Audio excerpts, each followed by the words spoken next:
rational square roots, we are starting by working with rational numbers, numbers that make sense, that can be simplified to a regular fraction. Later on, I think tomorrow we get to irrational, that's a separate category, so we'll get to that later. First of all, I want to talk about the idea of square roots and what that means.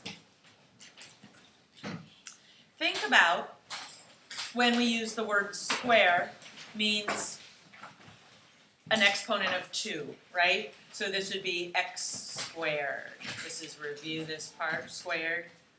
So the idea of a square root comes from this idea of squaring something. So for example, if I say 1 squared, of course we get 1, right? 2 squared, we get 4. 3 squared, 9.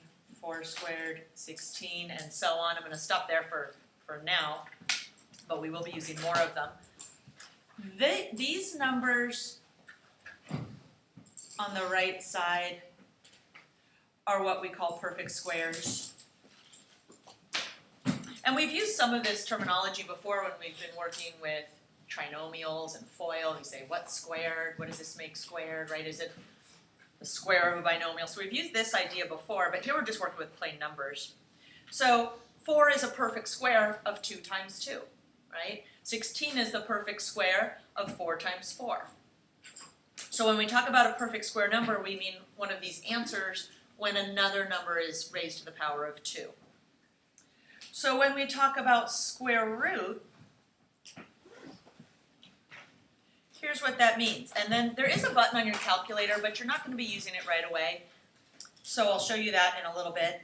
But the symbol for square root, it kind of looks like long division, but it's got this extra little piece out front, right? So the long division little thing would just be this. So it has this extra little piece sticking out front.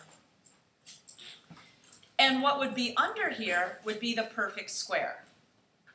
So for example, I would read this as the square root of 16. The root, what I want you to think of as the root,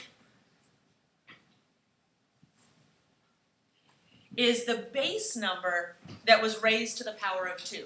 The base number that was squared is what we call the root. So if I say, what is the square root of 16?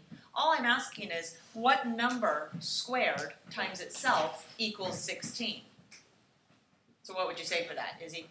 4, right? So we're looking again for that base number that got raised to the power of 2. If I said the square root of 100, Carissa? 10.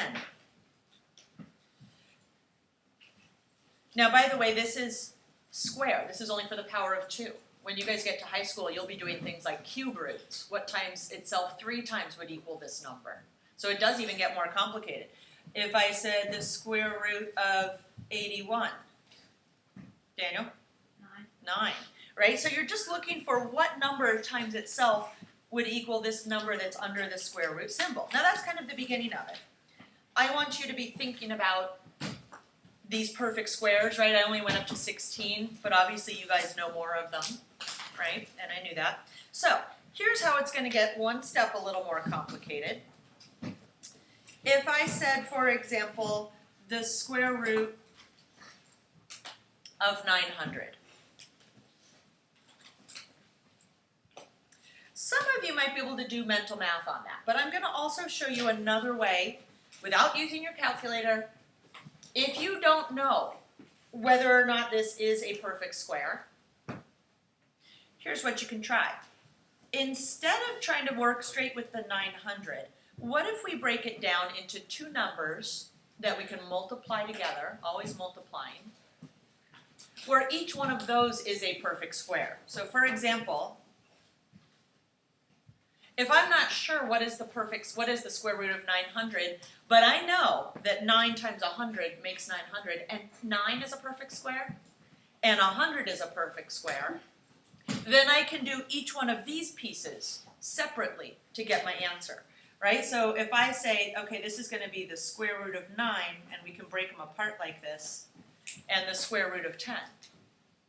So the important part is that everything that's under here, these factors that you multiply and that you're only using perfect squares. If one of those numbers in there wasn't a perfect square, well then you can't do it. Not for this lesson at least. There is a way to use your calculator, but what's the square root of 9? Jane? 3. Oops, and I wrote that wrong. That's 100, sorry.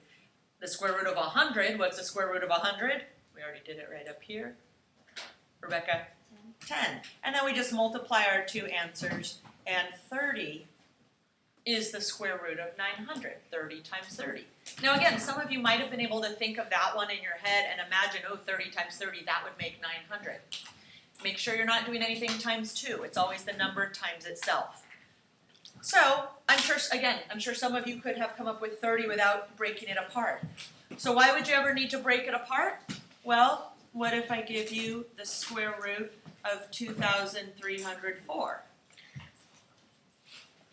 I don't expect anyone in here to know what that is what is the square root of 2,304.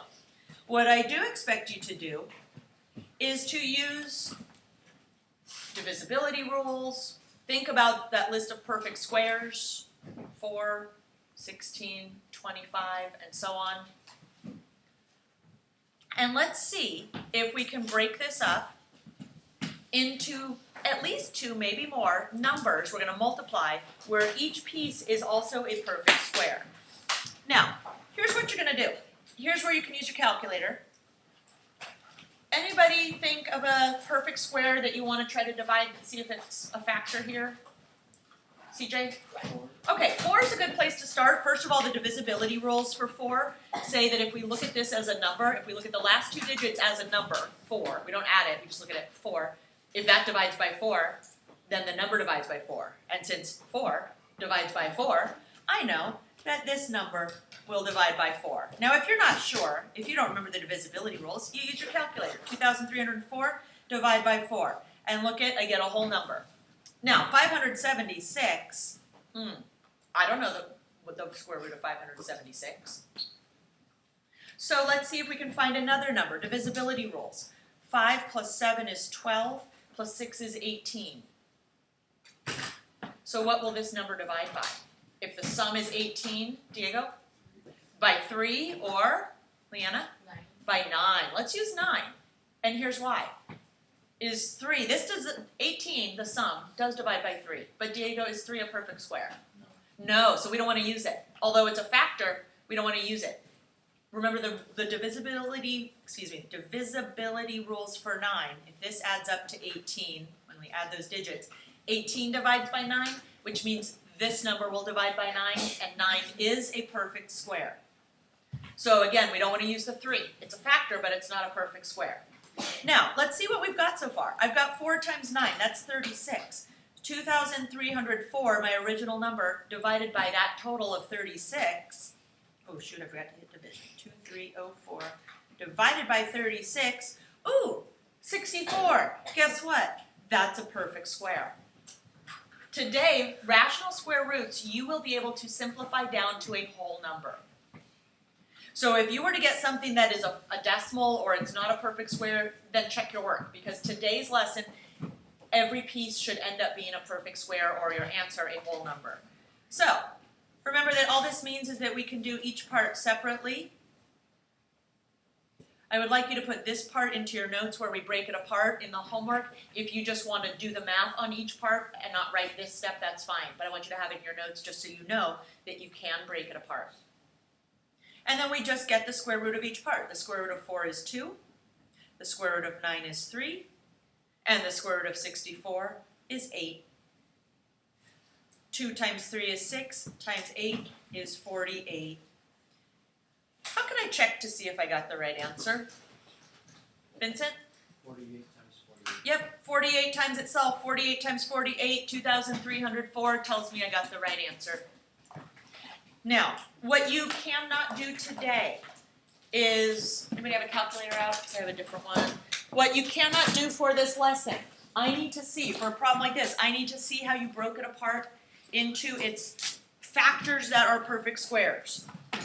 What you cannot do, but I'm going to show you how you would do it, because later on you'll be using this. Right here, So above the x squared key, right above that, is the square root key.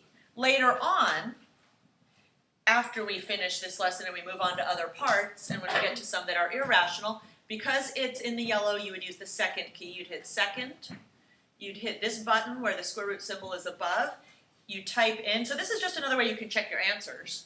You type in the number you want the square root of, and there it is. So you can check your answers that way. However, if on this problem you just go straight and you say, oh, it's 48, then I'm going to think, okay, either you're a math genius or you cheated and used your calculator. If I think you're a math genius, I'll call you up and I'll go, oh, that was so good. All right, what's the square root of 2,401? Oh, you can't do it in your head? Then I guess you're not a math genius. So just know, guys, some of these I know. If I see square root of 100 and you just write 10, that's not math genius. That's, you know, your times tables. So I know that there are some where you don't need to break it down and show the different parts. By the way, this one you could do it the same way if you needed to. So just to show you it works on all of them, oops, times 5, 10. It works for every problem to do it that way, but you won't need to on every problem. And that's it for today.